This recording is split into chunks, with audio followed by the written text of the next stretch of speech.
on all the reasons. While we are setting all the platforms, get a cup of tea, get a water, and we will start the discussion in less than 5 minutes. Mo kí gbogbo wa tí a ti join àti àwọn tó máa darapọ̀ mọ́ wa pé ẹ káàárọ̀, ṣé àlàáfíà ni mo bá gbogbo yín ní èní. Koikimedia ni èmi ń jẹ́, Ọláyọmí Koiki precisely. Mo ní ká tún jọ gbé yẹ̀wò láàárọ̀ yìí. The reason why our people are suffering and what is the next thing we need to do. Òun mo ní ká kọ́ gbogbo àjọ sọ̀rọ̀ lé lórí. Bí àkókò ti ṣe mọ̀ tẹ́lẹ̀, ọ̀rọ̀ náà ni a máa ń bára wa sọ. A kì í jà lórí platform yìí rárá, torí pé ọmọ Ọlọ́run ni wá. Ọmọ Ọlọ́run ò dẹ̀ gbọ́dọ̀ jà. Mo kí Denix Otto, mo kí GR1, mo kí bàbá mi Ismaila Ajadi Suberu, mo kí bàbá wa Adésanwó Balógun. Tí bá ti bẹ̀rẹ̀ gbogbo kíkí yẹn máa stop torí àsìkò ni, kò ń ṣe torí ìdí kankan. A fojú pẹ́ ẹnì kankan rẹ́. Gbogbo yín lẹ wà important lórí Koikimedia platform. So we welcome you as you are all settling into the conversation. A ṣe ń set up our platforms wa tó kù. So as soon as all the platforms are ready, a máa bẹ̀rẹ̀ ètò náà. Bàbá mi Sunday Adébánjọ, mo fi tọ̀wọ̀tọ̀wọ̀ mo fi kí yín. Mo kí àwọn tó ti darapọ̀ mọ́ wa ní gbogbo Mixlr, àwọn tó máa darapọ̀ mọ́ wa náà ní later. As I always say, nobody is perfect. But when it comes to Yoruba Nation, we are doing our best láti educate àwọn èèyàn wa bí bàbá wa Akíntóyè ṣe rán wa. Bàbá ti ní ká lọ máa educate àwọn èèyàn wa tí wọ́n pa ní. Kò ń ṣe ikú Fúlàní nìkan. Tá bá wo ohun tó ń lọ ní Ọ̀rẹ̀, a rí petrol tanker tó jóná. Tí ọmọ kékeré jó nínú ẹ̀, tí aboyún jó nínú ẹ̀. Kí ló ń fa gbogbo ìdí tí gbogbo kìíní ṣe ń ṣẹlẹ̀? Kò ju pé a ti wà nínú problem yẹn ni ká tètè kúrò nínú ẹ̀. Òun ni a ṣe ń educate àwọn èèyàn wa nílé. A bá ẹnìkankan yan olódì, a dẹ̀ bá ẹnìkankan jà. Àwọn ìṣẹ́ni tó ń bá ìjọba jà ó fáǹfààní àwọn tí wọ́n bá ń gbọ́ wa nílé. A dẹ̀ ìṣẹ́ni tí ó ń bínú sí ìjọba. Ìtawà kan gbéyẹ̀wò ni pé ṣé ọ̀rọ̀ tó wà lẹ́yìn nísìn ǹjẹ́ kò ti di iṣu ata yanyan, yam pepper scatter. Èní a máa jẹ́ 25th of July 2023. Gbogbo ẹ̀yin tẹ́ wà nílé, gbogbo gbàkígbà tẹ́ bá fẹ́ ṣe fídíò tí ẹ fẹ́ fi ránṣẹ́ sí ìta, ẹ máa bá wa fi date àti time sí ká lè bá mọ̀ bóyá ìṣẹ̀lẹ̀ tó ti ṣẹlẹ̀ tẹ́lẹ̀ ni àbí tó ṣẹ̀ ṣẹlẹ̀. Mo kí wa ní gbogbo 191 local government. Mo kí Scorpion King lórí Instagram. Mo kí bàbá mi Ọ̀túnba Olúwaṣínà náà lórí Instagram. Gbogbo platform tó kù, I am preparing them and we should have them ready as quickly as possible. Ẹ má bínú pé a pẹ́ wọlé dé. Kó bá dáa náà fún ètò náà là ń ṣe. Aago 9 àbọ̀ ló ṣẹ̀ fẹ́ lù, so a ṣì ní a bit of time. Mo kí bàbá mi Jacob. Mo kí màmá wa my friend. Mo kí àwọn ọmọ Biafra Pastor Mo, ẹ káàárọ̀ mọ́mì. Mo kí bàbá mi ọmọ Dámiláre. Ẹ jẹ́ kí n kí yín díẹ̀ sí tó bá ti di 9:30. Gbogbo kíkí yẹn máa stop ká lè tètè bẹ̀rẹ̀ ètò torí ọ̀rọ̀ tó ń bẹ tá fẹ́ sọ láàárọ̀ yìí. Mo kí Mr. X Kazeem. Mo kí ìyá tó bí mi lọ́mọ torí pé ọlá ìyá ni mò ń jẹ. A dẹ̀ kí bàbá wa olóyè Dr. Sunday Igboho pé wọ́n kó ara fẹ́ra kù. Mo kí gbogbo ẹ̀yin tẹ́ ti wọlé lórí Mixlr. Mo kẹ́yìn tí ẹ máa darapọ̀ nínú ìrìn àjò náà. Mo kí gbogbo olólùfẹ́ Yorùbá Nation àti Yorùbá Land. Mo kí gbogbo ọba aládé ilẹ̀ Yorùbá. Bí ti ṣe ń kí àwọn ọba aládé náà ni mo ń kí àwọn baálẹ̀ kankan torí pé ilẹ̀ Yorùbá ló ní àṣà ló ní ìṣe. Bí a bá ń kí ọba aládé a máa ń ṣí fìlà ni. Mo kí ọba aládé, mo kí gbogbo yín o, mo kí gbogbo ẹ̀yin pásítọ̀, mo kí ẹ̀yin wòlíì, mo kí Daily PC, mo kí Mr. Gapson, mo wá lọ bẹ́ẹ̀ mo kí ní gbogbo 195 countries tí olúkálùkù wa wà. We are spread across the world. Mr. Adéwálé Adébọ́lá Wálé mo kí yín, bàyá mi gbé mi lékè mo kí yín. Mo kí gbogbo ẹgbẹ́ kọ̀ọ̀kan láti orí YSDM. YSDM is known as the Yoruba Self-Determination Movement. Àwọn ni wọ́n jẹ́ alágbàtọ́ iṣẹ́ tí gbogbo wa gbé dání. Kọ́lọ́run ọba Elédùmarè kó jẹ́ kí àríṣẹ́ náà jẹ́ délẹ̀. Mo ní sàlámù alékùn fáwọn mùsùlùmí, mo kí àwọn oníṣẹ̀ṣe. Mr. Solomon Adédoyin mo kí yín, mo kí Yorùbá World Media, mo kí ìyá mi dáadáa Adéníkẹ́ Adéyẹmọ. Ẹ̀yin tún bá bàbá mi Ìgbòho Òòṣà ẹ̀ ń bá wọn jẹ́ orúkọ. Mo kí àwọn ọmọ Ìgbòho pé wọ́n kó ara fẹ́ra kù girama tó kú. Mo kí àwọn ìyàwó bàbá wa olóyè Dr. Sunday Ìgbòho. Mo láǹfààní àti bá bàbá sọ̀rọ̀ lánàá. Àlàáfíà ni bàbá wa, kò sí ewu rárá, ara le tatata ni. Mo kí ìyàwó Amọ́rẹ̀mí Lady K tó ti lọ sí Benin Republic pẹ̀lú àwọn tó máa láǹfààní àti lọ. Àwa tá a lè lọ náà ẹ túbọ̀ yẹ ká máa fi àdúrà ran bàbá lọ́wọ́. Ẹ jẹ́ ká máa fi àdúrà ran ilẹ̀ Yorùbá lọ́wọ́ nítorí tó ń ṣẹlẹ̀ nílẹ̀ Yorùbá ó ń kan wá lóminú, ó ń bà wá nú jẹ́. Kí ló dé ta la ṣẹ̀, kí ló lè le tó yìí? Mo kí gbogbo Koikimedia team. Wíìkì yìí is a very busy week fún àwọn ọmọ wa torí pé ìkànnì wọn máa ṣèyàwó. Lára àwọn ọmọ tí ó ń ṣiṣẹ́ dáadáa fún Koikimedia lágbára Elédùmarè ó ń lọ mú ìyàwó wálé. Torí pé bí wọn bá dàgbà tó bá dògbò tó bọ́dọ̀ ọmọkùnrin ó ti di dandan pé ó gbọ́dọ̀ mú ìyàwó wá sílé. Òun ni a ṣe ń sọ fún gbogbo àwọn èèyàn wa.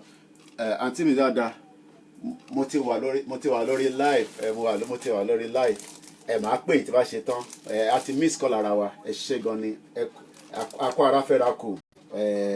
Kí la máa ṣe sí àdúpẹ́ fọ́lọ́run. Thank you my beautiful auntie. Definitely ẹ join. Mo kí ìjáyà a máa gbọ́n wọ̀n nísìn. And I believe we are almost set for the program today. Mr. Gapson náà kí mi, èmi náà kí yín. Ọlọ́run jẹ́ ń jọra mi lójú.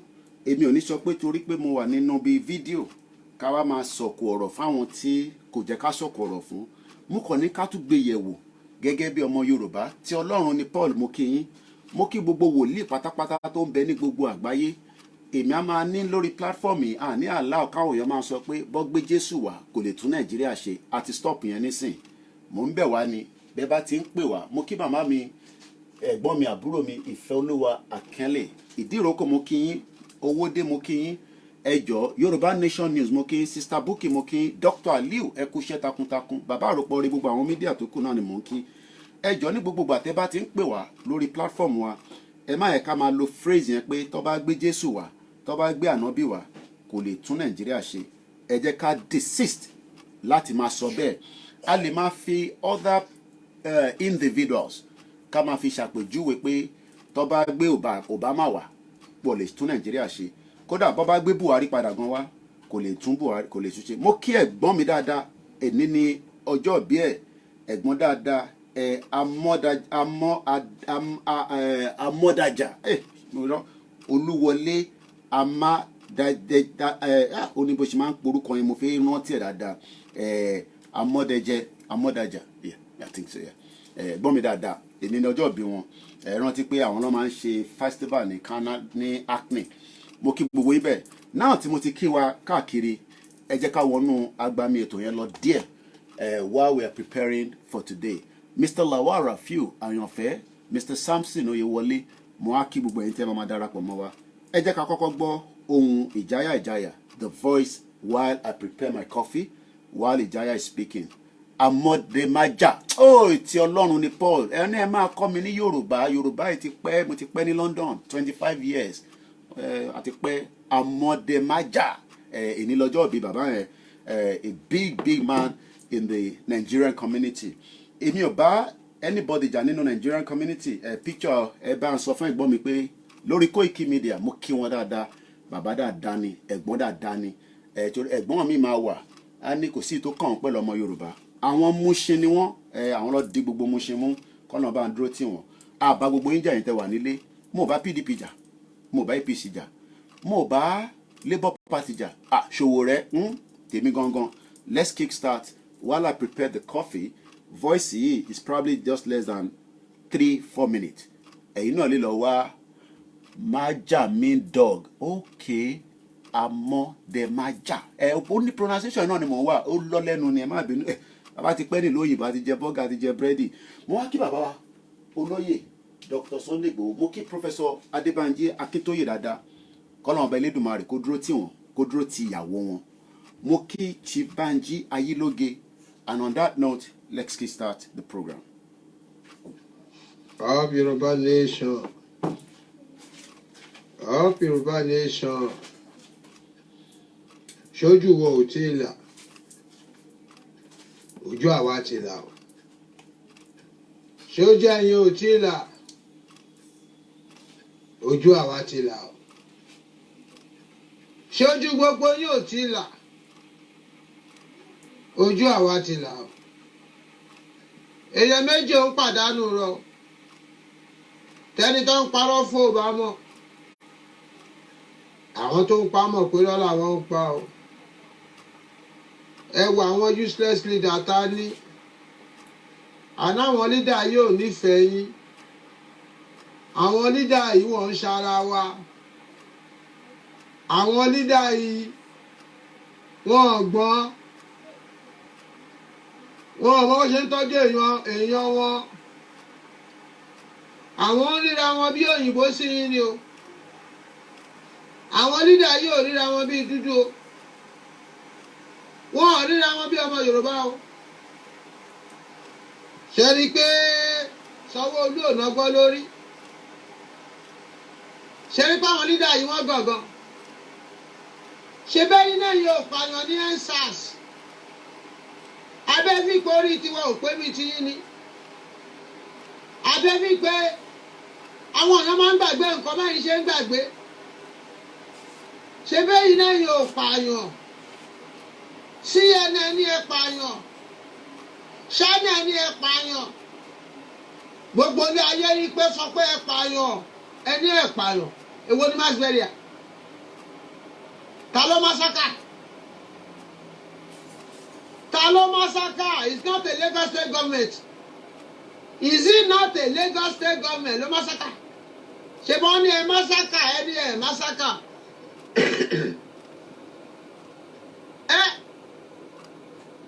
Irú àwọn akúrin leader wo leléyìí? Kò sí Nàìjíríà. Àwọn leader yìí máa pa yín tán ni o. Wọ́n ní ẹ massacre ẹ ní ẹ massacre. Nígbà táyé owó tún ṣí sílẹ̀, ẹ ti ní ẹgbẹ́ 600 million bẹ́ẹ̀ ni àwọn massacre. Àwọn tó ní ẹ massacre. Ẹ tún fẹ́ fi massacre ti kówó jẹ again. So ẹ massacre. So tẹ́ bá massacre 103 people. Ṣé deserve láti jẹ́ leader wa? Ṣé kò yẹ kẹ́ wà lẹ́wọ̀n? Ìgbà táyì nìkan pa 103 people. Federal government of Nigeria. Lagos state. Oh. Àwọn wèrè yìí. Ẹ̀dà sí títì. Kọ́ tó pa gbogbo ìlú tán. Àwọn eléyìí máa pa yín tán o. Wọ́n ọ̀ràn yín o. Ó ń sùn. Ó tí ì jí. Èèyàn dàjí Yorùbá là dídí bíi pé àwọn èèyàn ń ya wèrè nítorí ebi. Irú ọmọ tó rí l'Óṣogbo tó wá látọ̀fà tó ní kí ni pírọ́blẹ̀mù ẹ̀? Ó ní ebi ni. Ó ní òun ò jẹun láti 4 days. Nílẹ̀ Yorùbá àwọn èèyàn ò jẹun 3 days. Àwọn èèyàn ò jẹun 4 days. Àwọn èèyàn ò jẹun 5 days. Nílẹ̀ Yorùbá ẹ̀yin olórí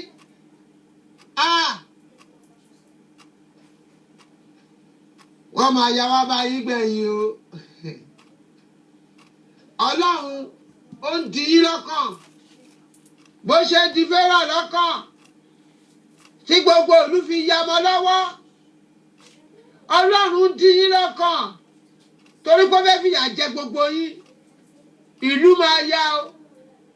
Ìlú máa yá. Ọ̀rọ̀ tó wà lẹ́yìn ọ̀gbàrá òjò ni gbà bẹ́ẹ̀ kò sí nǹkan tí ò ní gbé lọ ó ti di bóòlù ọ̀yà ebi ń pa àwọn èèyàn kú ebi ń pa àwọn èèyàn kú ebi ń sa àwọn èèyàn di wèrè ẹni tó fẹ́ ṣiṣẹ́ lè lọ bí iṣẹ́ ìgbà tó wọ mọ́tò jowó iṣẹ́ lọ wọ́n máa yábò yín wọ́n máa yábò yín kò sí nàìjíríà mọ́ nàìjíríà ti finish àwọn dìdìrì lólórí àwọn sùn ẹ̀gbẹ́ lólórí àwọn tó yẹ kó jẹ́ ọmọ ọ̀dọ̀ ló ń ṣe lórí àwọn tó yẹ kó jẹ́ ọmọ ọ̀dọ̀ kẹ́mi ṣe houseboy and house girl àwọn ló ń ṣe lórí yín ìlọsíwájú ti wà nàìjíríà ò lè work ọba tó máa mẹ́rin so ò tí ì jẹ́ nàìjíríà ò lè work kò ṣe é tó ó ti fọ́ lójú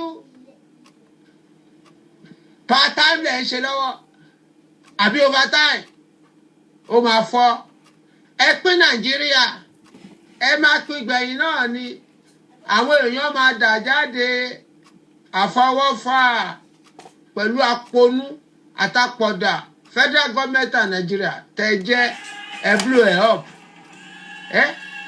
ebi ń pa everybody olówó ń jẹ̀yà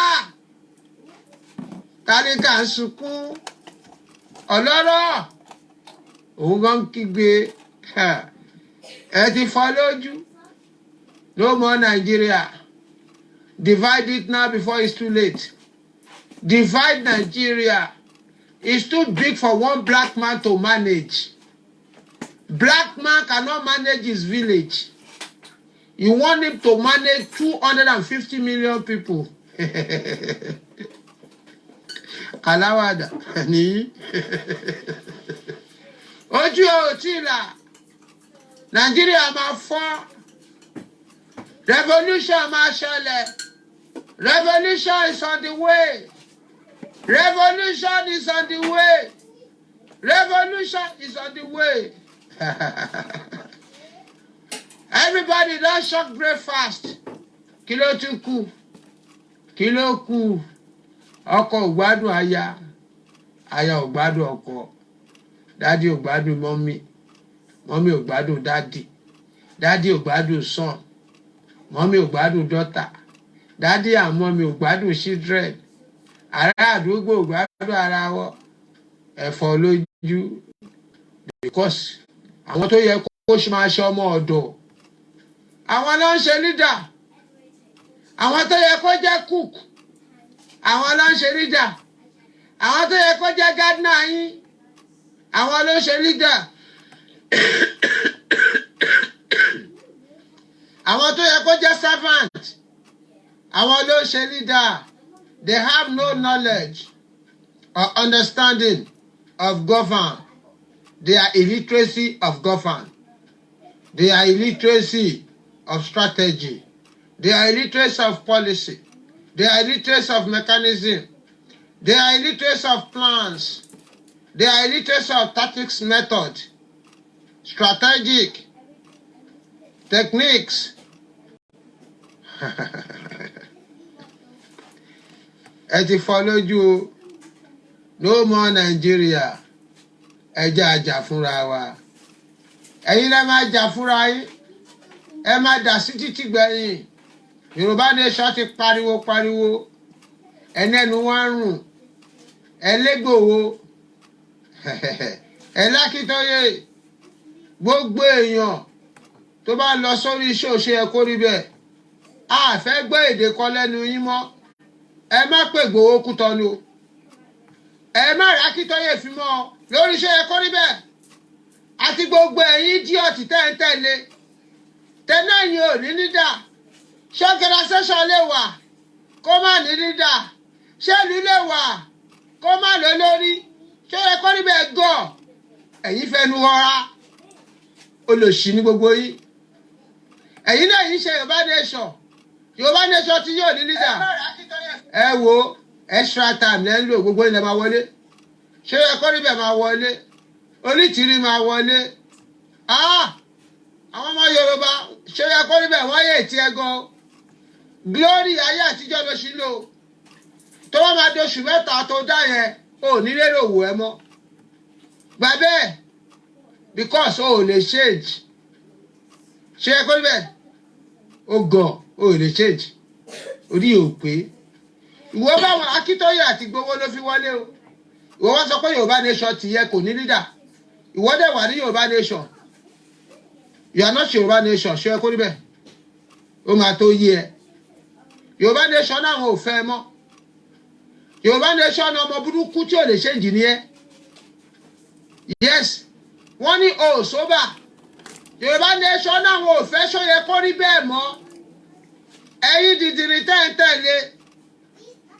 ìkàlẹ̀ yín náà orí yóò pé àti ọmọ ọba má lo èdè yẹn mọ́ o Sunday Kútọ̀nù ìwọ tó ń pè lọ́mọ ọba lórí ṣé ẹ kó rí bẹ́ẹ̀ tó bá wá ń sọ̀rọ̀ má tún lo èdè Sunday Kútọ̀nù mọ́ o a máa tẹ̀ sí ẹ lójú yamayama respect yourself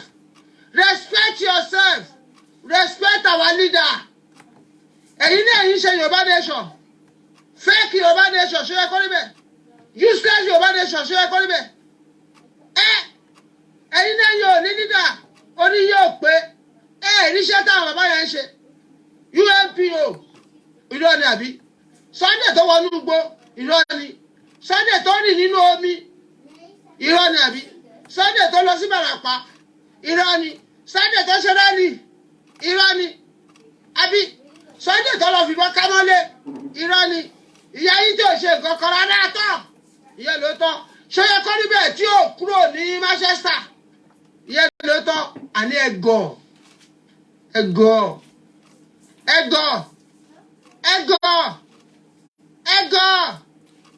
orí yóò pé àwọn ọmọ Yorùbá wọ́n ti yé ti ṣe ẹ̀kọ́ níbẹ̀ o gbogbo finance people wọ́n ti yé ti ṣe ẹ̀kọ́ níbẹ̀ Yorùbá nation ò fẹ́ ṣọ́ ẹ̀kọ́ níbẹ̀ mọ́ náà wọn ò fẹ́ mọ́ èyí tó ń ṣe yìí ìgbà díẹ̀ ló kù ó máa wọlé kò sọ́gbọ́n tó lè dá kò síwà tó lè wù òun náà fẹ́ dá organization sí méjì ṣé ẹ̀kọ́ níbẹ̀ fẹ́ dorí tìrí ni nínú Yorùbá nation ilé ò lè ga ju onírè lọ impossibility yes ìgbà díẹ̀ ló kù fún ṣe ẹ̀kọ́ níbẹ̀ ó máa wọlé Ọlọ́run ṣé ò bá wọn ní àwọn ọmọ Yorùbá nation ní kò sóbà wọ́n ní kò lè change wọ́n ní kí ṣe ẹ̀kọ́ níbẹ̀ kó máa kórí burúkú ẹ̀ lọ àwọn ò fẹ́ mọ́ sísàdẹ̀dí ń wò mí wàláì tó bá yá èèyàn kàn níwò ẹ̀ because kí ló fi yàtọ̀ sólì tìrí ìwọ náà tún ní kó máa dá 1,000 ó ní kó lọ fọwọ́ sí central account owó kíni ìwọ lè dá ṣe ta ni wọ́n ní on the ground òdìbò lọ gbẹ́lẹ̀ mi jáde kó máa tún challenge wa because tẹ́wá tí lọ gbẹ́lẹ̀ mi jáde máa ń dọ̀ gbé kẹ́ challenge wa ní Yorùbá nation ẹ̀dẹ̀ lẹ́yìn ṣe Yorùbá nation àtàwọn tó ń tẹ̀lé ṣe ẹ̀kọ́ níbẹ̀ àdíṣe ẹ̀kọ́ níbẹ̀ orí gbogbo yín ò pé ẹ̀ nírònú ilá yín ò lè ga ju onírè lọ kò sígbà tí bọ́ yín ò ní lọ lílọ ló máa ń kẹ́yìn bọ́bọ́ ìgbẹ̀yìn up Yorùbá nation àdúpẹ́ lọ́wọ́ gbogbo yín o yá mẹ́sẹ̀jì táwọn Yorùbá nation ní kí n fún yín nìyẹn o ẹ̀dẹ̀ ti gba àwọn foreigners people thank you. mo dúpẹ́ lọ́wọ́ ìjáyà fún the message and the voice kò sẹ́ni tó ní voice tó ìjáyà mo kí gbogbo ẹ̀yin tí ẹ ti darapọ̀ mọ́ wa ẹ má ẹ̀ka tún jẹ́ kíkí yẹn kó lọ ju bó ṣe yẹ lọ mo fi tẹlẹ́dùmarè àfi kí yín àfi tọlọ́run ọba àjọkẹ́ ayé àṣàkẹ́ ọ̀run àfi kí yín àfi gbogbo tí wọ́n ń pè ní what God cannot do does not exist mo fi gbogbo òṣàlẹ̀ Yorùbá mo fi kí yín mo kí gbogbo ọmọdé tó ń bẹ nílẹ̀ Yorùbá ǹjẹ́ ẹkún ti wọlé bá wa báyìí ǹjẹ́ kí ló ń ṣẹlẹ̀ gangan nípa gbogbo tó ń lọ nílẹ̀ Yorùbá on the Yorùbá land à ń rí àwọn ọmọ Yorùbá tó fẹ́ mú petrol tí ó jóná ní Ọ̀rẹ́ à ń rí omi tó ń yalé ní ìlú Ìbàdàn à ń rí gbogbo ewu yìí tó ń ṣẹlẹ̀ the question tí mo tún bi gbogbo ọmọ Yorùbá láàárọ̀ yìí ni pé what is the way forward gangan fẹ́yìn tí ẹ ṣì ń sọ pé ẹ fẹ́ wọ́n Nàìjíríà gbogbo ẹ̀yin tí ẹ ní ẹ fẹ́ wọ́n Nàìjíríà it is your fundamental human right nobody can argue with you on that but ẹ jẹ́ ká bọ́lẹ̀ díẹ̀ ká fi làákàyè wò ká wò bóyá ọ̀nà ṣì ń bẹ nínú tí wọ́n ń pè fún wa ní Nàìjíríà a ti ṣàlàyé fún yín tó ń pè ní Nàìjíríà àmọ́ ọ̀pọ̀lọpọ̀ yín sọ pé no Nàìjíríà tẹ́ mọ̀ tẹ́lẹ̀ ó sì máa ṣiṣẹ́ à ń rí wọn nílùú Owódé tí omi ti ya lé rẹpẹtẹ mo kí gbogbo àwọn Koikimedia team that are working round the clock in the midst of the really tight situation and not enough of finance and I have to say it gbogbo ìgbà ni mo sọ fún yín pé for us to be on the ground with 25 team kò ń ṣe gbogbo wọn ni wọ́n ń ṣe live broadcast some of them are writing articles on a daily basis báwọn ṣe ń kọ èmi náà ń kọ tèmi ní bíbáyìí and we have correspondents across the globe most of you are part of my correspondent which I don't have to pay for it but àwọn tó ń bẹ nílé we must continue to protect them we must continue to make sure that in tí ẹ fi ń rí ìlú Owódé tí ìyá tí wọ́n interview lánàá most of these women don't know why they are suffering kódà councillor àbí chairman àdúgbò yẹn wọn náà ti kúrò lérí àyẹn we saw the video all these are the dedicated work of the Koikimedia team from Akure to Kogi State to Kwara coming down to Lagos the question then is kí ni way forward for those that still believe in Nigeria I'm talking to this morning what is the way forward what actually do you want kí lẹ fẹ́ gangan nítorí pé ẹ ní ẹ fẹ́ kúrò nínú Nàìjíríà nítorí pé ẹ nífẹ̀ẹ́ àwọn olóṣèlú yín there's a couple of video that will come as an audio because ẹ nílẹ̀ rí video yẹn that I want to share with us this morning I picked up another one mo kí gbogbo àwọn bàbá wa nínú Olúwa mo kí yín from every part of the globe mo kí àwọn redeem mo kí àwọn sẹ̀lẹ̀ mo kí kérúbù mo kí winners mo kí catholic mo kí gbogbo ẹni tó believe in anything mo kí gbogbo ẹ̀yin tí ẹ believe lórí ìṣẹ̀ṣe ọ̀rọ̀ ẹ̀sìn kan ni tó ń kàn nílẹ̀ nísìn ọ̀rọ̀ bí ayé ọmọ Yorùbá ṣe máa lọ síwájú tí ilé ayé ọmọ Yorùbá bá da èmi ò rò pé yẹ kí wọ́n lọ máa scoop epo knowing fully well the danger those videos are too glorified for us to even bring on the social media on my short platform yẹn pátápátá ni mo rí ọmọ kékeré tó jóná níbi pé ìyẹ́ ẹ̀ pọ́n sẹ́yìn ó fẹ́ lọ gún epo ẹni tó lóyún how can somebody that is pregnant wake up and think that epo tanker tó ṣubú yẹn which is a jihadist is an economic jihadist but that is a different conversation entirely but I picked up few things that I'm going to share with us mo kí bàbá wa lẹ́ẹ̀kan sí bàbá wa ní gbogbo tó ń pè ní bàbá the oracle that saw the vision mo wá kí gbogbo àwọn bàbá tó ń bẹ lábẹ́ wọn tí wọ́n fi ń pe bàbá ní bàbá torí pé kò sí béèyàn kan ṣe máa wà there will always be somebody behind it mo kí ìyá tó bí mi lọ́mọ dáadáa bẹ́ẹ̀ ni mo kí àwọn ìyàwó mi mo kí àwọn ọmọ mo kí gbogbo àwọn olólùfẹ́ ọmọ Yorùbá nation àwa ń bi gbogbo ẹ̀yin tí ẹ̀ ń sọ pé no let us save Nigeria because of Peter Obi let us save Nigeria because of Tinubu let us save Nigeria because of Atiku let us save Nigeria because of Omoyele Sowore what is the real deal about this country called Nigeria what is it that is fantastic kí ló wà fantastic nínú Nigeria tẹ́ fẹ́ jẹ́ ká save mo kí àwọn Biafra bẹ́ẹ̀ ni mo kí àwọn Arewa but kí ló ń ṣẹlẹ̀ gangan nílẹ̀ Yorùbá in the Yoruba land where our people are now suffering on a daily basis the basic things of life which is this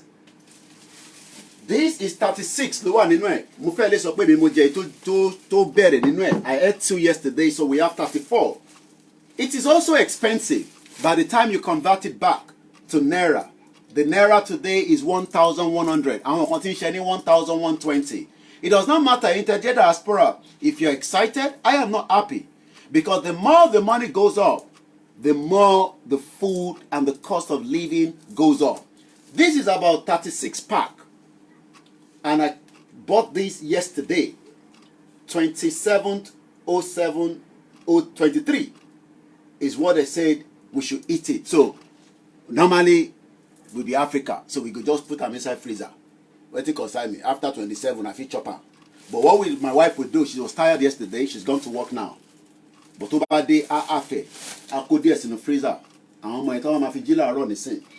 This is why we are saying that the food táwọn èèyàn wa ò rí jẹ lọ fi ń bọ́ síta láti fi scoop epo. This also cost a lot. £5 ló ń rí. It's £4.89. So that's about 5,000 naira. I don't know whether you can buy something like this in Yoruba land. 36 bread in this shape for 5,000 naira. Or maybe the slice. Maybe the brooch bread. Or the bread of tomato. Maybe the bagel in one household. Or maybe we should think about this. So this is 4 different bread, but all made with flour. It's just that they are different. This one again costs £7. That's 7,000 naira. And it's got 30 pack inside. And it's got 2 different flavors. It's got the chocolate and it's got the croissant. So when we now say to our people, please do not call or interrupt when we are live, especially when we are live. When I say we take calls, we take calls. Please do not interrupt. This is 5 different bread in one household in a Yoruba land, but not, no, what? Let me put it this way. As a Yoruba man, but living outside the Yoruba territory.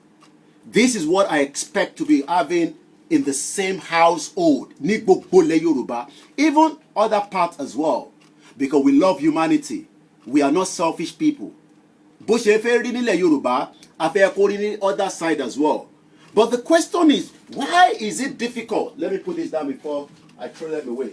Why is it then difficult for our people to have all these kind of meal, which is meant to be the cheapest thing that we can think of? Why?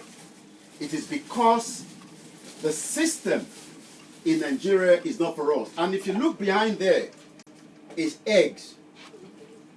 A lot of people wants to go into poultry business, but you can't, because you need 24 hours electricity to be able to go into poultry.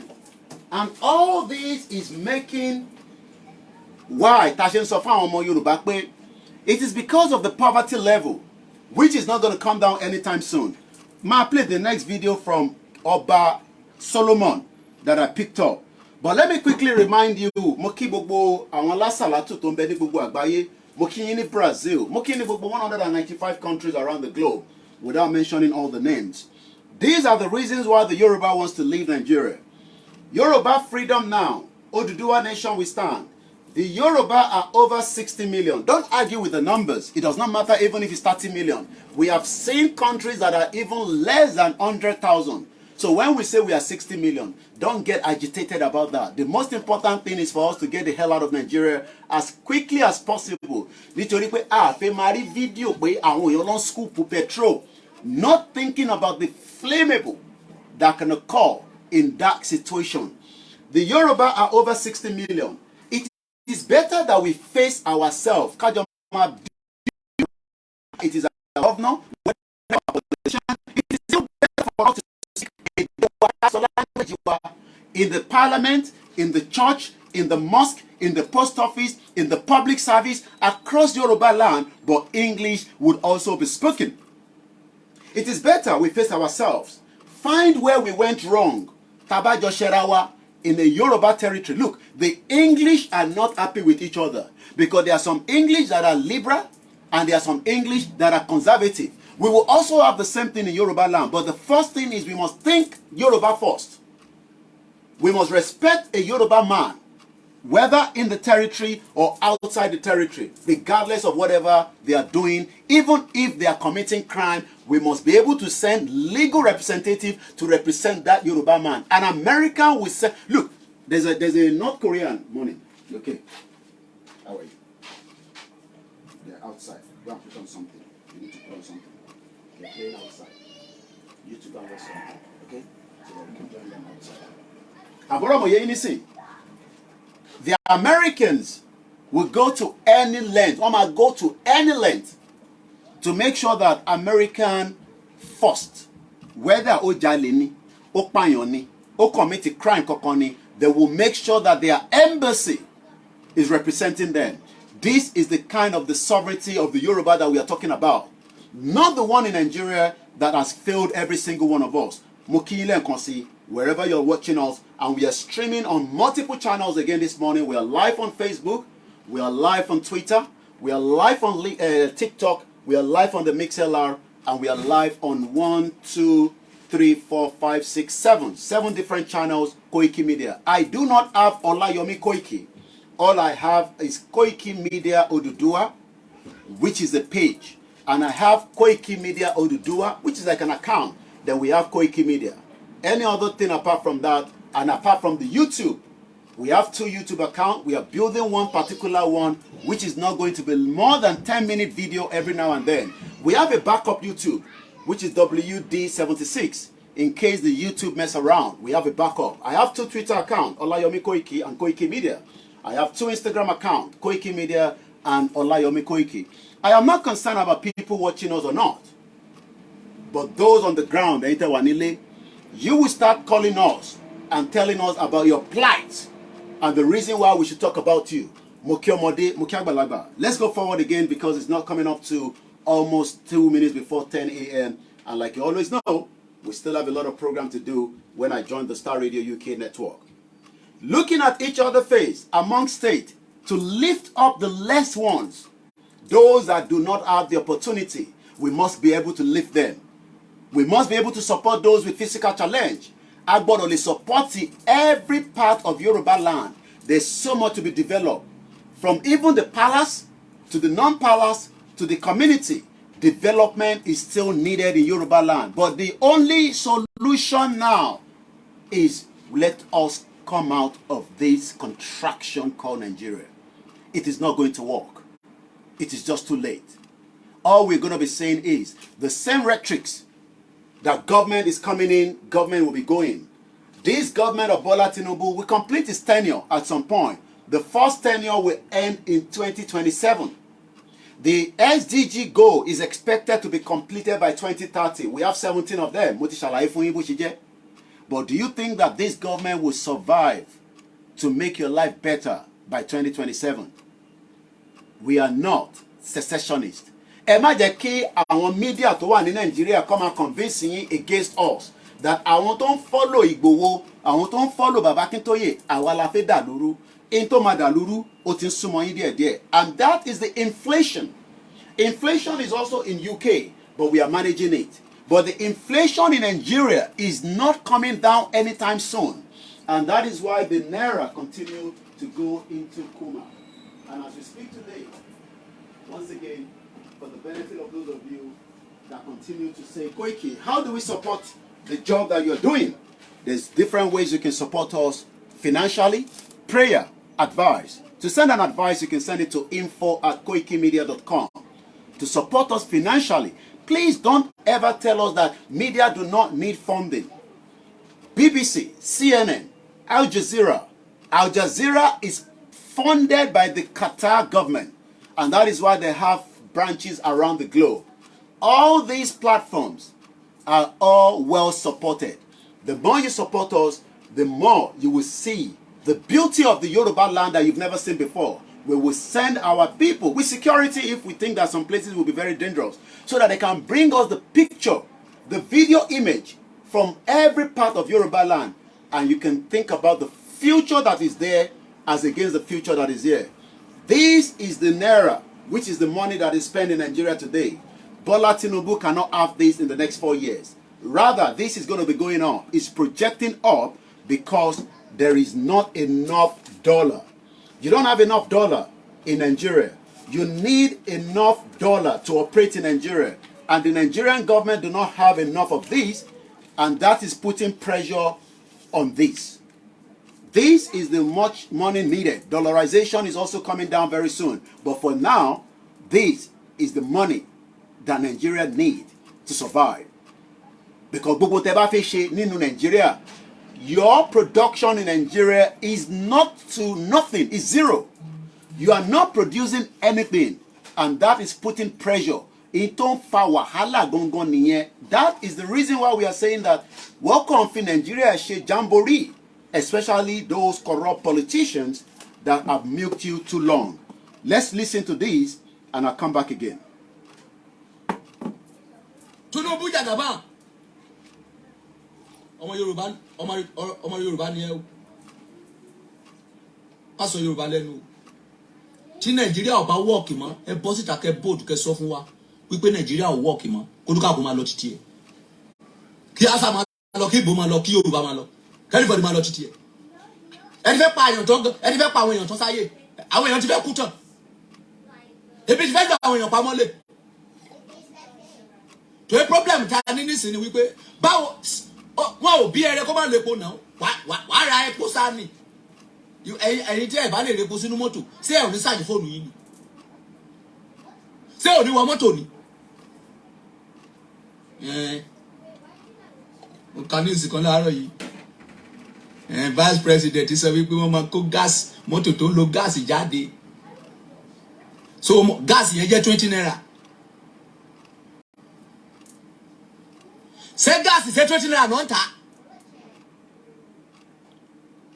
Ẹ dá epo wa padà sí bóyá 180 lẹ́ ń ta tẹ́lẹ̀ bóyá 190 bọ̀ kò sáà gbọ́dọ̀ ju 200 naira nǹkan táwa fẹ́ Nàìjíríà ni. Ọlá kan tí gbogbo Nàìjíríà ń jẹ lára ìjọba nìyẹn. Lẹ́yìn ọlá lẹ́yìn subsidy yẹn kò sí ọlá kankan tí ìjọba Nàìjíríà ń ṣe faraàlú.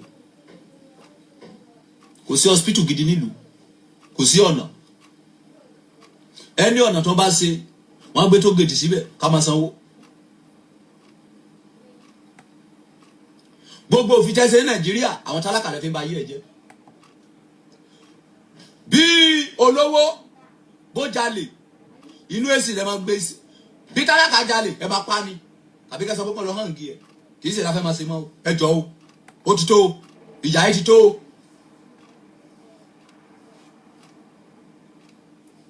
Ìyà tí ẹ fún wa jẹ yìí ó ti tó. Kí ló dé? Kí ló ṣẹlẹ̀?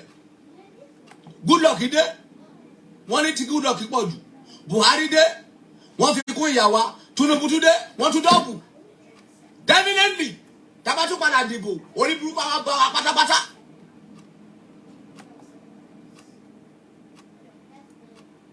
Now ẹ ti gbọ́ ṣé orí burúkú fẹ́ bá wa Ọlọ́run ní jẹ́ kí eru burúkú bá wa. Mo kíyàwó Ọmọlára Ìyábọ̀ Àjàlá, this is part of our back-end team and all the Koikimedia team. Reason for the Yoruba nation to exit from Nigeria, and I want us to take note of this, very very important. Yoruba ethnic was a nation and a country before the 1914 amalgamation. Do you know that the 1914 amalgamation was put together by the British Parliament in 1913? 1913 is an act, and anything tó bá jáde láti Parliament, it cannot be reversed until the Parliament also sit on it. So what we are dealing with is a very, very difficult situation, but we can come out of it if we are genuinely serious, especially our politicians at Awobale Yoruba. For the last 108 years, gbogbo ọmọ Yorùbá ń gbé together in the context of what is called Nigeria. But gbogbo ọmọ Yorùbá ò lè jẹ 3 square meal on a daily basis anymore. It has become, one of the most painful things in Yoruba land today. That into jẹ, I had one yesterday. I love carrots. We cannot have it.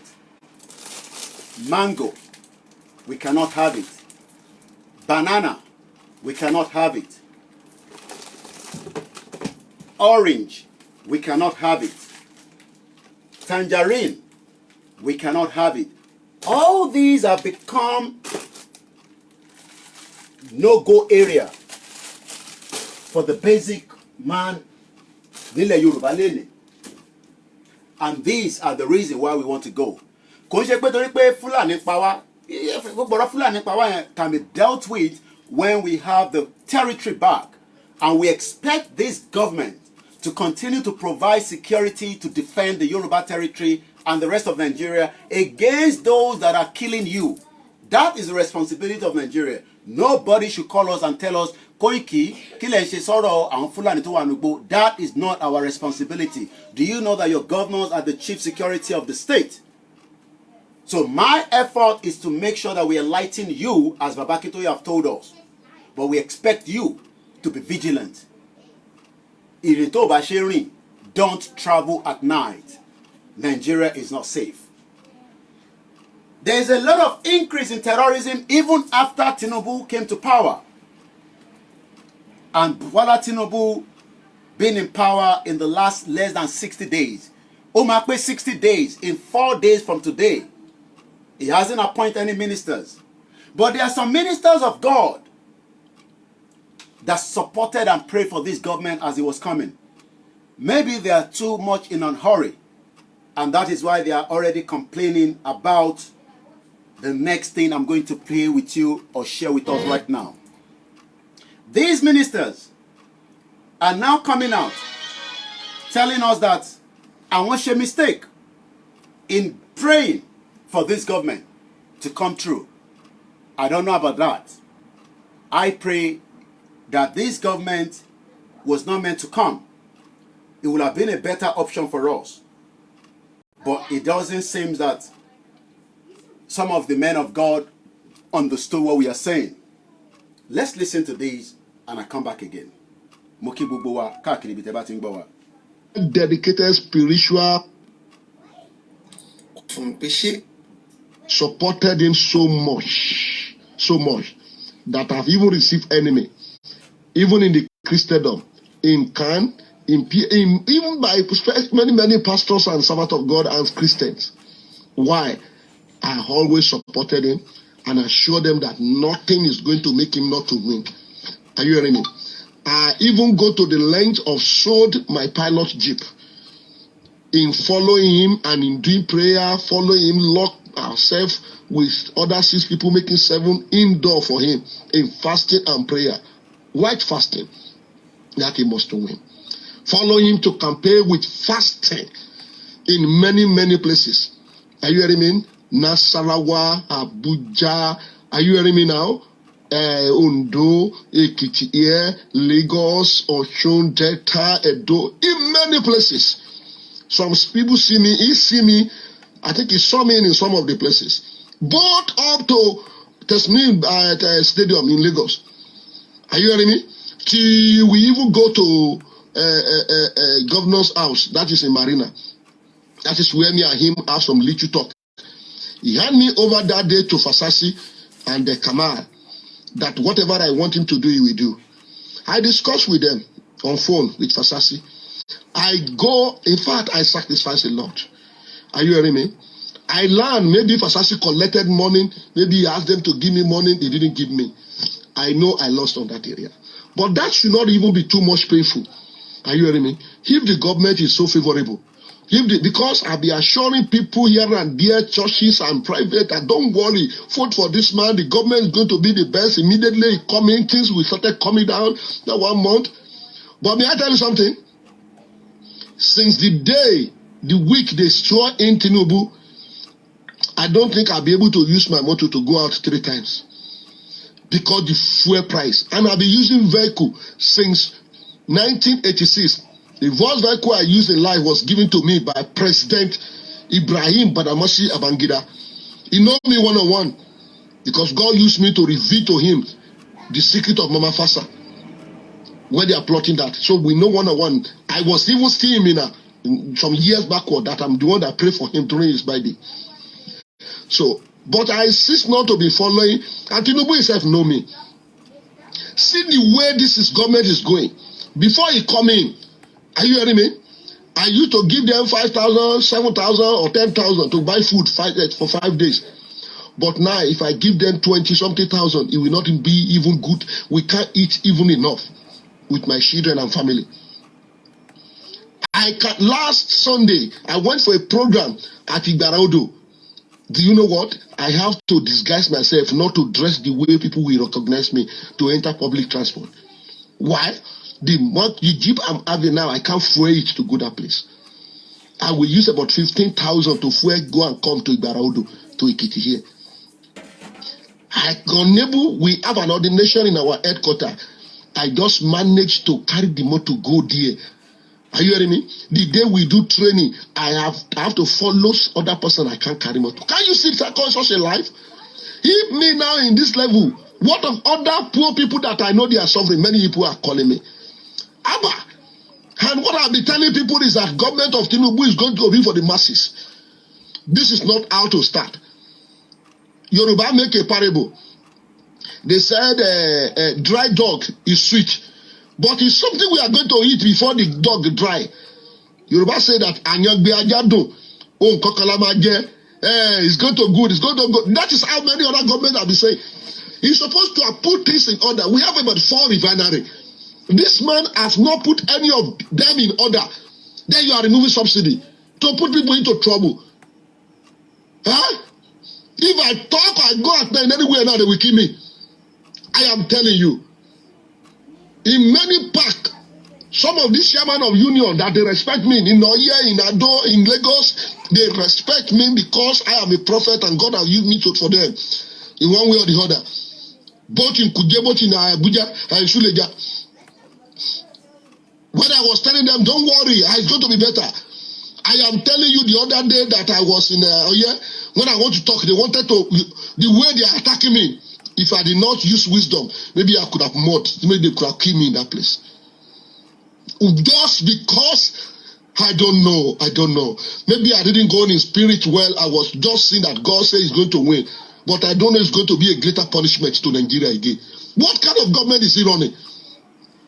All I want to say, because just as you told me the other day that we talked, that it's not that they are giving you money for all the efforts for the group Ukraine, which I believe this group Ukraine contributed, if not 10 or 20% vote to him of that campaign.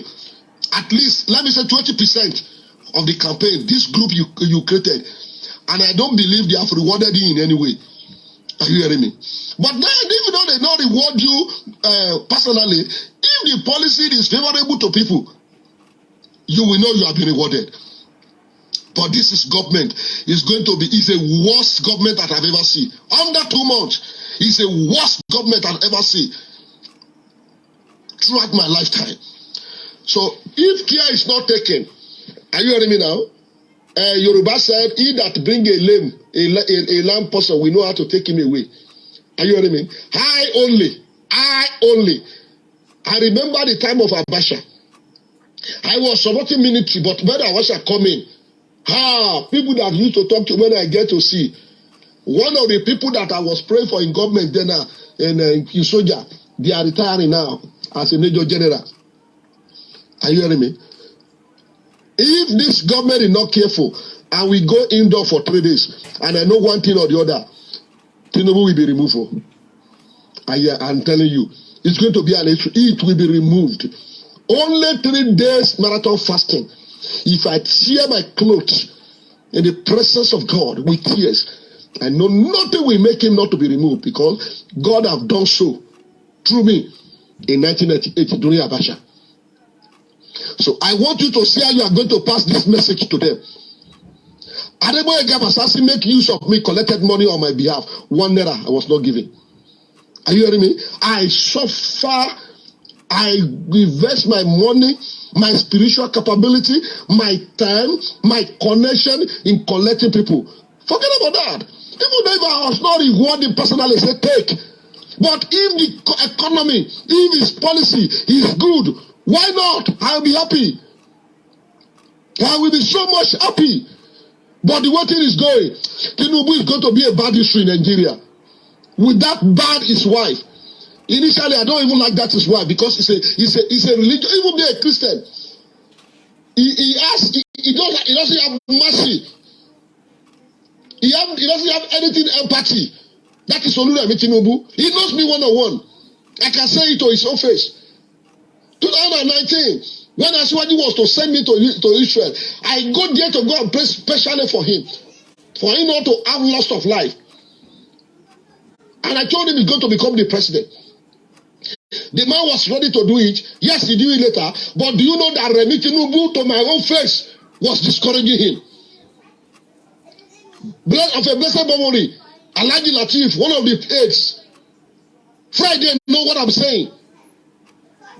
Are you hearing me? That woman that we think is a Christian is going to even support Christian is a religion bigot. Can you see what he's doing to the filler now? To the sharpening filler. We only want to redeem to come there. So therefore, Tinubu government of less than 60 days is about to eat rock. I'm telling you. If he did not stand up now and reverse and do the other thing that's going to favor people, God will bring him down. He said that we will kill him. Well, I'm telling you've had those that are already complaining. Mo kí gbogbo alẹ́ nǹkan sí ìbéèrè tí mò ń bi gbogbo ọmọ Yorùbá òun ni pé what is the way forward? What is still the way out? Should we still remain as one entity in Nigeria, or should we start thinking about the other option on the table? What is the other option? The option where we would not be intimidated, where we would not have people like Asari Dokubo. Maybe you should listen to this. Ex-Niger Delta militant leader Asari Dokubo over the weekend, in a brazen show of support, unveiled a group of militants working for President Bola Ahmed Tinubu. Well, Dokubo, while addressing the militants on parade in a video that has now gone viral, one that anybody that misbehaves or seeks Tinubu's downfall will be smashed.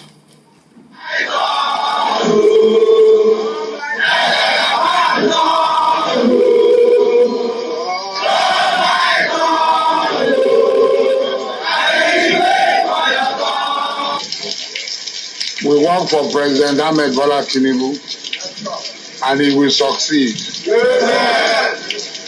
Anybody who is planning for him to fail, the person has already. If he do anyhow, he do anyhow, he do anyhow. You will collect woto. All my God.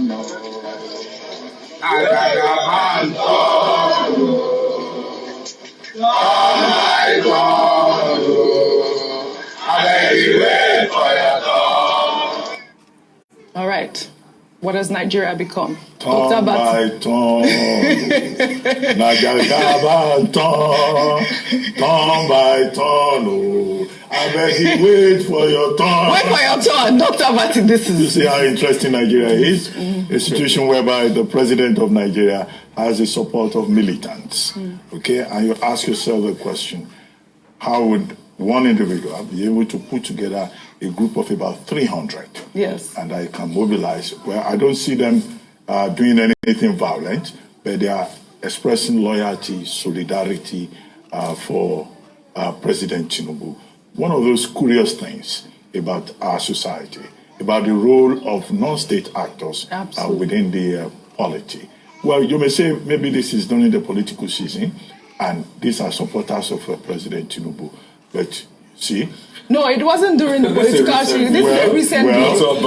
I'm trying to give them the benefit of the doubt. No, this was a video that was released after he came out of the Hajj. Came back from the Hajj. So it wasn't political season. And these are non-state actors. And I don't know how this couldn't do anything evil. He put a gun in this one's hand. What about the guns he was brandishing before? Let's call it spade a spade. If we want the truth in this country. No, the president of Nigeria being supported and defended by militants, it's curious. It's very curious, Dr. Bati. The optics is not very good. No. Because the president of Nigeria has the whole army. He's, after all, commander-in-chief of the armed forces. So that's what makes it curious. Yeah. And a lot of people will be worried that why will anybody have almost a personal army of over 300 militants? But those are the questions, Dr. Bati. They are very valid questions. Rufai, I wish we had time. I mean, what work in what capacity? Let's be very careful. Are we fast building another Haiti, other Papadoc Duvalier with the Tonton Makut? Is that the question? You see, these Frankensteins we're building everywhere with non-state actors. I'll give you a little history lesson, unfortunately, because of time. We don't have time. America started with this, with the Soviet Union funding the Mujahideen through Charlie Wilson. Right. There's a movie out there for it called Charlie Wilson's War. You can see now how the same people America funded turn again. Let's be careful. All right. Well, we have to go. Well, gbogbo ẹ̀ náà ni a ti ń gbọ́ but àwọn ìṣẹ̀lẹ̀ kan ṣẹlẹ̀ ní in the last few days tó ń pa wá lẹ́kún tó ń kan wá lóminú. Irú àwọn ìṣẹ̀lẹ̀ wo ni? Ẹ jẹ́ ká gbọ́ eléyìí ká tún máa tẹ̀síwájú.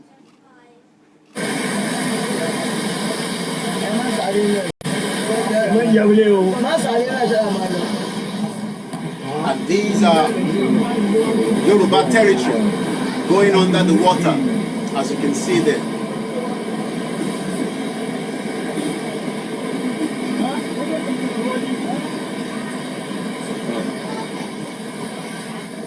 This is security along the road. See water everywhere. Please, if you are passing Ife Road, if you are passing Ife Road, Ibadan Ife Road, along after Ikire, please, you need to be careful. There is a flood, and it can take you away. Be very, very careful. Agbọ́ tí Asari Dokubo ń sọ, èèyàn kan sọ nísìn pé even Igboho did not do as much as what, or even less, but he was attacked. And this is the same Nigeria. Are we now saying that pé Asari Dokubo, ìyẹn ọ̀rẹ́ tímọ́tímọ́ Tinubu láti 1992, can ask and then he will be given? He has already had the opportunity to visit Tinubu himself. We do not know what was transpired inside that will now give him the boldness to come out. Ní ojú gbangba, that the security has now looked away. But the security are focusing in the southeast of Nigeria. Níbi tí wọ́n sọ pé àwọn tí wọ́n campaign for right to self-determination àwọn Biafra wọ́n lẹ́tọ̀ọ́. Asari kó ọmọ ogun jáde tó fi wọ́n ní gbogbo Nàìjíríà sí gbogbo àgbáyé. Ó gbé ìbọn jáde lójú ayé wa. Ìgbòho tí ì ṣe nǹkan kan tó tó yẹn kó tó di pé wọ́n lọ fẹ́ pa sínú ilé kọ́lọ́run ọba Elédùmarè kó bá wa foríjì ìyá màmá wa Olóyè Sunday Igboho. We are saying it again. For peace to reign in the system of Nigeria until everybody will decide whether we want to be together or not. You okay? What do you want to eat? Don't come. Yeah, just tell me. What cereal do you want? Or you want bread? Cereal? What do you want? Tell me. Am I being? Eh? No, not yet. It's too early. Have cereal. You want cereal? What do you have? I got cornflakes, Wheatos, wheat, Cocoa Pops. I want bread. You want bread? Okay. Yeah, I want bread too. You want bread too? Butter, honey, or jam? Jam. Jam. All right, I'll make it for you. Elojoko, Mombo. All this is happening in the Yoruba territory. That Igboho was now the species that they had to attack. But now that Asari is a close friend of Bola Ahmed Tinubu, that doesn't mean that Igboho was an enemy to Bola Tinubu. But Igboho did not want to go through the same route as Asari Dokubo is doing.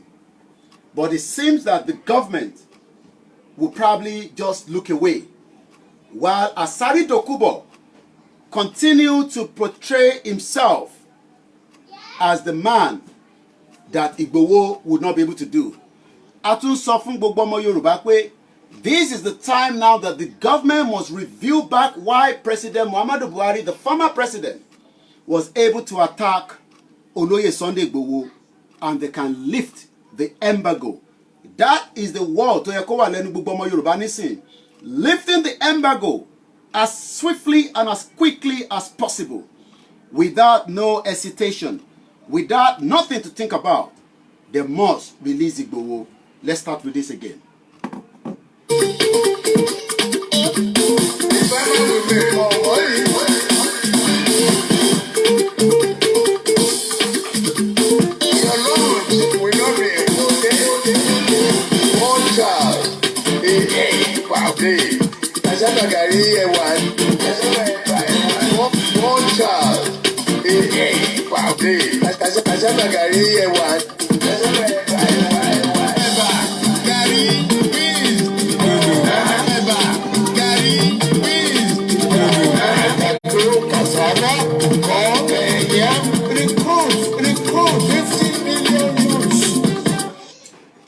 as we say all the time, a lot of atrocity was happening in Yoruba territory in the space of very, very limited time. Gbogbo wa là ń rí as people are coming out crying that the death ratio from the atrocity, from the fire to as many of the flood that is happening in the Yoruba territory. Bí yàn bá rí àwọn iná yẹn, ìkúnlẹ̀ abiyamọ amúyàn. Let's prepare you with some of these as well. 27 minutes past 10, and we will be winding down very soon. But today, I'm asking, without any reason, pé kí nìdí tí gbogbo ọmọ Yorùbá dákẹ́ while Igboho is still kept in Benin Republic is because Igboho stood against the crime, against humanity. But it seems Asari Dokubo have been given a better opportunity. Maybe Igboho was not ready to stand with the politician. He wanted to stand with the people. That makes him different. And that makes him unique. That makes him the best. That makes him an hero. And that hero that some of you are criticizing him against, but the reason to criticize it is because you are now going to be facing the difficulty that is going to keep your life. As I'm going to feed my children, some of you will not be able to feed your children. Igboho was fighting for that. I am going to feed them now. They are going to have their breakfast. They will have lunch. They will even have treaties at the evening, or in the afternoon. They will be able to play in an environment where nobody can kidnap them. They can still play within my veranda as long as they're not going downstairs. And nobody will kidnap them. Your children will suffer. Some of you refuse to accept it. There's nothing we can do about that because the economy is draining very fast. Some of you will start walking. Dangote refinery is not coming into operation until another 2025, according to intelligence that is coming out. So don't think that Dangote is going to reduce the pressure when it comes to the pump price. Dangote will not be able to do so. So that means and if you are those that still think that Nigeria will be great, I am asking you, maybe we should listen to this. I'm coming back again.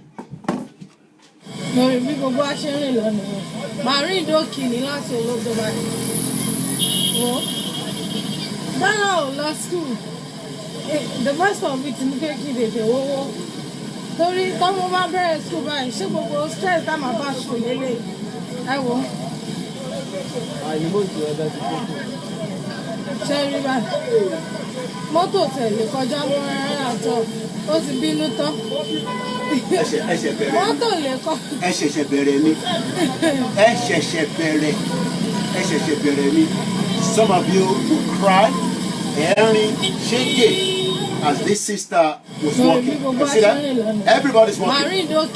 Walking from point A to point B. Because earlier, before the motor, yeah, that are not school. The first of it in the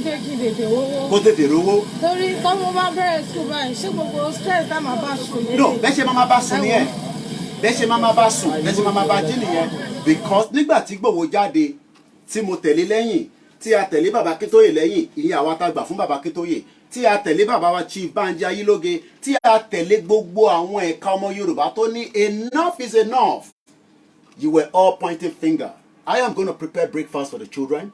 I hope you are doing the same thing. I am 40 plus.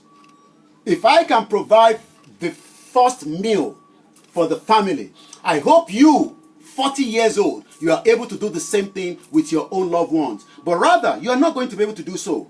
Rather, every one of you is looking to scoop oil, and that oil eventually led to a fatal accident, which is the audio you're going to listen to right now. I can show the video.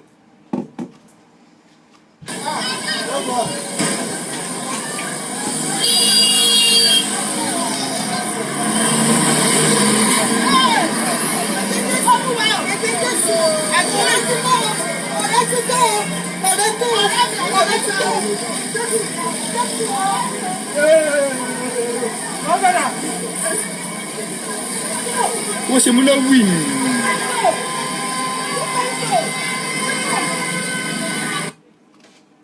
We listen to it again.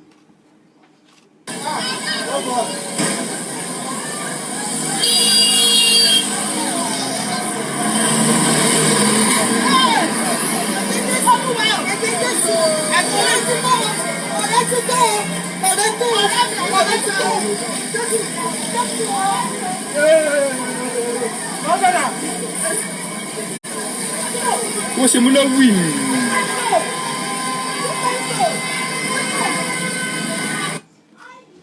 And then let's listen to the next one.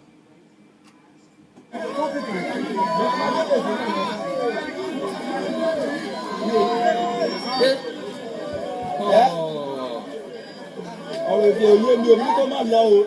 Mo ní kó má lọ, ó gbé kẹ́ ẹgbẹ́ náà ń lò wọ́n ìlànà. Wọ́n ní kó má lọ kó dáhùn. Ó fẹ́ gbé epo mu. Wọ́n ní kó má lọ kó dáhùn lóògùn ní pọ́pátì. Ó fẹ́ lọ gbé epo. Ó fẹ́ lọ gbé epo tí Fúlàní ti fi ṣe ìyá ẹ̀kọ́nọ́mì ọ̀gbìn tó yẹ Yorùbá. Agbọ́n epo. Ọgbọ́n epo. Let's listen to that again.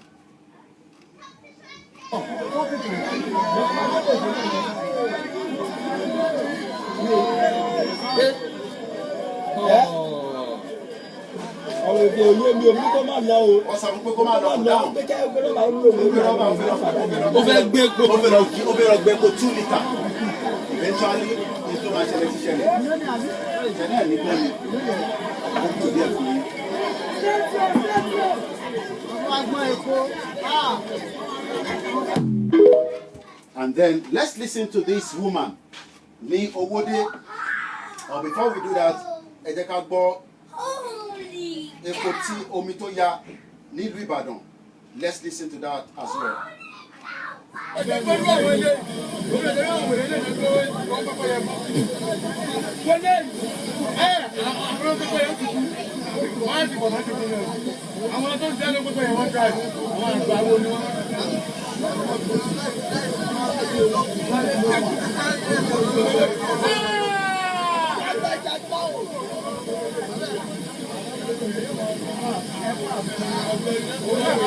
Ọ̀dẹ̀ ni àti àfojúdi. Ọ̀dẹ̀ ẹ̀.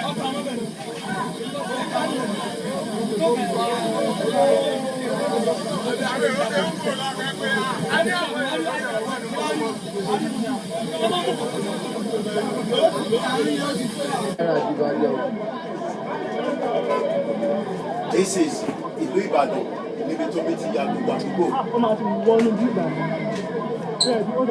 As we say all the time, it is either you listen or you face the brunt of the problem. As I'm going to be winding down, because of our time, we can't do more than this, but we'll be back later for more educational program. And let me say to those of you that refuse to listen, you don't have to listen to me. I will continue to monitor the economic situation of Nigeria based on these, against these. Every day, you need 2 of these.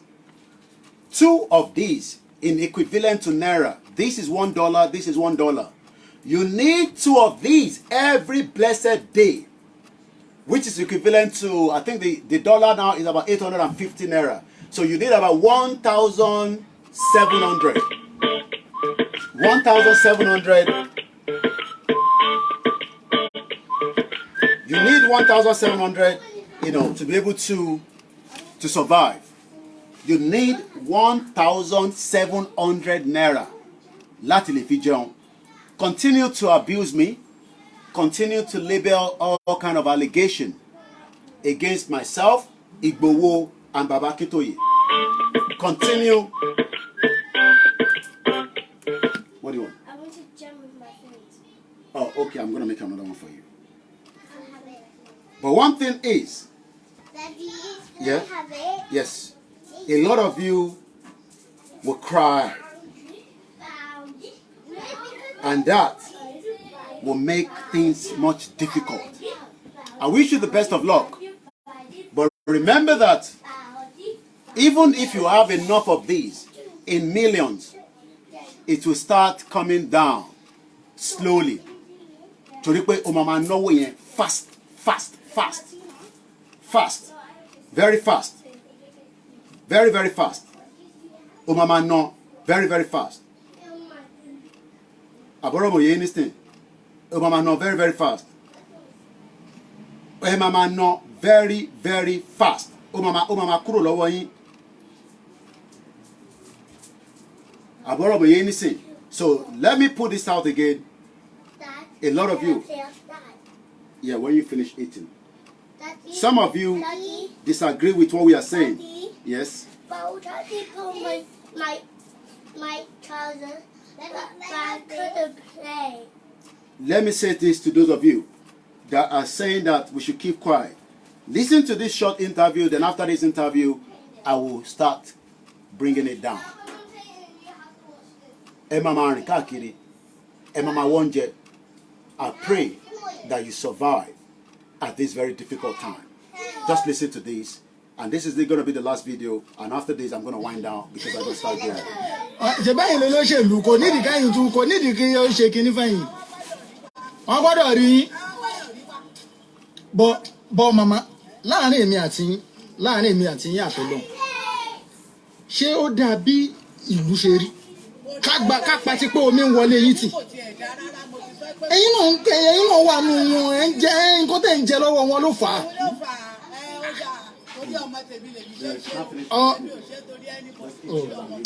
Mọ́mì tẹ́ bá lẹ̀ ń ṣe nítorí ọmọ yín mo béèrè question lọ́wọ́ yín lẹ́ẹ̀kan mo ní ọmọ yín wo ló ń ṣiṣẹ́ ní local government.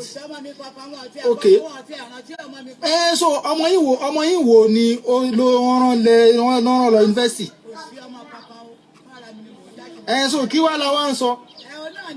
Àpò ara tí ilẹ̀ yín ń jà sí mọ́mì àpò ara tí ilẹ̀ ẹ̀yin náà wò ń sìn omi lẹ̀ ń wọ́ wọlé.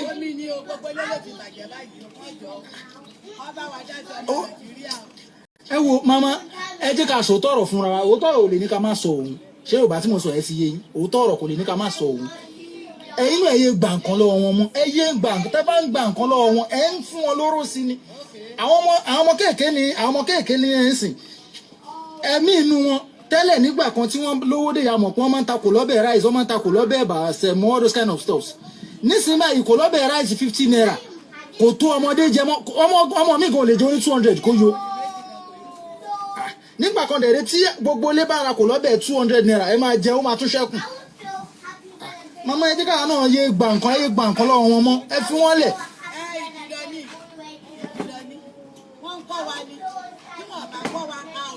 Ẹlòmíì gba machine ṣáwọn ọmọ tí wọ́n ń gun machine ṣọ́mọ olóṣèlú ń gun machine wọ́n sọ gba àwọn ọ̀dọ́ wa di aláàbò ara ẹni wọ́n empower àwọn empowerment kí nìyẹn lọ́jọ́ orí iṣẹ́ lè dá ẹ̀rọ fà wọ́n gbé bùkátà sí nígbà ẹ̀tún appreciate wọn.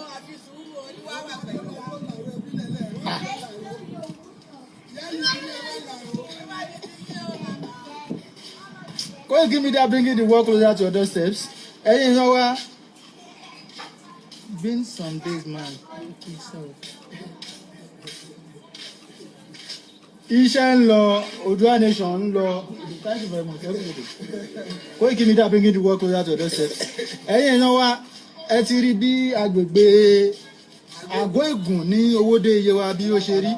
Alápàrà to be precise. Rẹ́ẹ̀pù wa ti wá yà bí ẹ̀mẹ́rin márùn-ún tó ti fi agbowó ọmọ ìlú yìí ni o bàbá yẹn ti sá lọ bàbá tẹ́ ń wọlé ẹ̀yẹn ó ti sá lọ Abẹ́òkúta. Ní ilé green tó wà lọ́kàn yìí ẹ jẹ́ kí n zoom ẹ̀ ẹ jẹ́ ká zoom ẹ̀ kẹ́ ẹ. Ó ní bàbá wọn nìyẹn kò rí tiwa rò ó ti sá lọ Ẹ̀gbá òní omi lẹ̀ ń wo omi lóde gbogbo omi ló odidi ojúlé mẹ́jọ ní ọ̀pá rẹ̀ wọ́n lẹ̀ báyìí o odidi ojúlé mẹ́jọ rẹ̀ eléyìí túlẹ̀ tí ẹ̀ kú òní ló lọ ẹ wo ẹyẹ eléyìí náà Yoruba land under the water. Bàbá oníbàbá kò ní mi ò ti sá lọ ọ̀ṣà ni ẹlẹ́yìí tó kọ́ ọ̀ṣà tó wà lọ́kàn ẹ̀ kò lè gbé bẹ́ẹ̀. Ordinary day ni kí ó dẹ̀ fún mi ẹ̀ tán.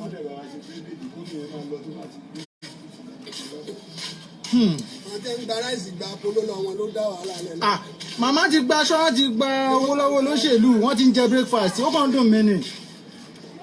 Màmá àwọn ti jẹ breakfast so omi ò bá wọlé wọn lọ nǹkan tó ń deserve náà rí jà. That is part of the Koikimedia team from Owode. Mo kí gbogbo àwọn boys wa àtàwọn obìnrin wa tó ń ṣiṣẹ́ pẹ̀lú wa because aláwọn obìnrin náà kò ṣe gbogbo ni ẹ máa ń gbóhùn wọn because we try to protect our female that work with us as well.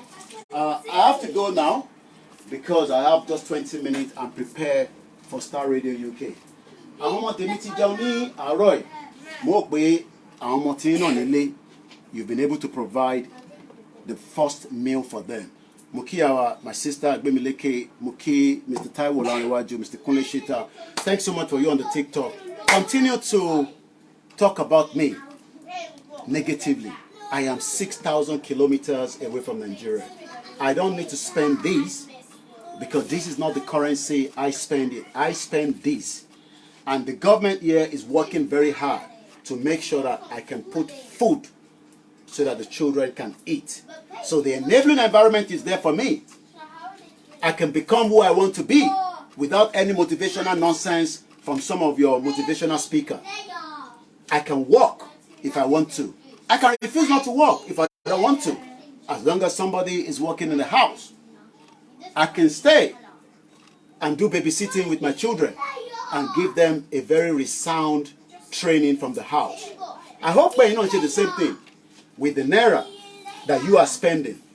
Owó ọ̀tọ̀ọ̀tọ̀ la jọ ná, owó tèmi ná lélẹ̀, owó tẹ̀yin ná lélẹ̀.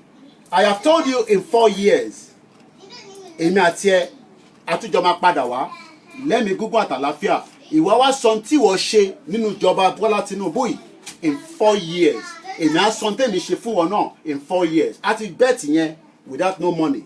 I am working on something that I will be able to come back in 2027 and tell you all that in tèmi ti ṣe lélẹ̀, whether it is small or big. I hope you will be able to do the same thing by 2027. But before then, continue to survive in what is called Nigeria. Moki we play the anthem and we check out. Join me on the Star Radio where we continue on the update from Nigeria. My name is Olami Koikimedia, bringing the world closer to your doorstep.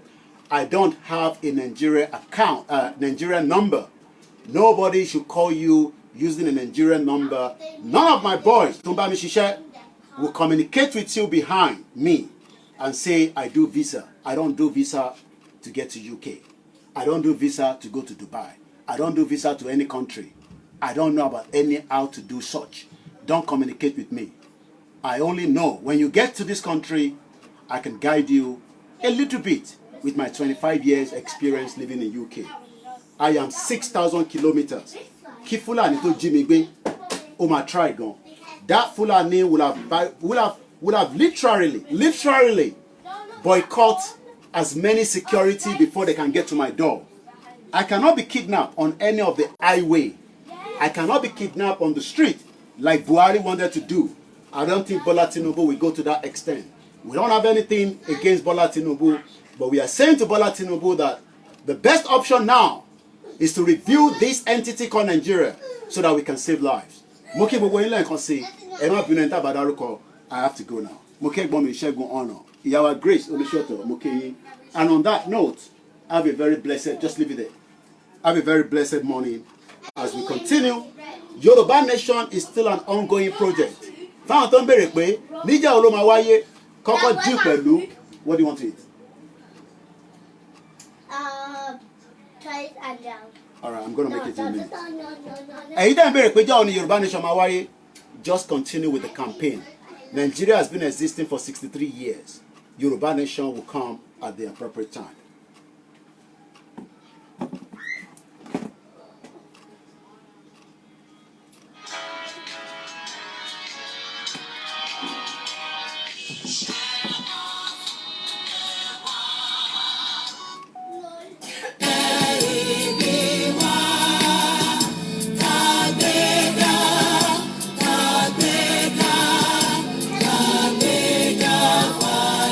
Okay, and then I'll only make seller.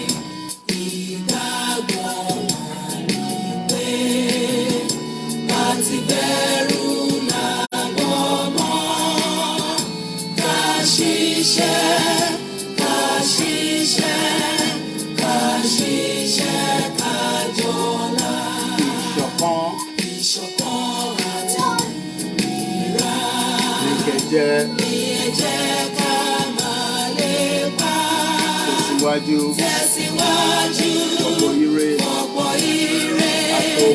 Àtòhun tó dára. Thank you those of you on the TikTok. Thank you those of you on the YouTube. Appreciation to those of you on the Instagram. Ìmọ́lẹ̀. Ìyẹn tá a bá dìde. Thank you so much.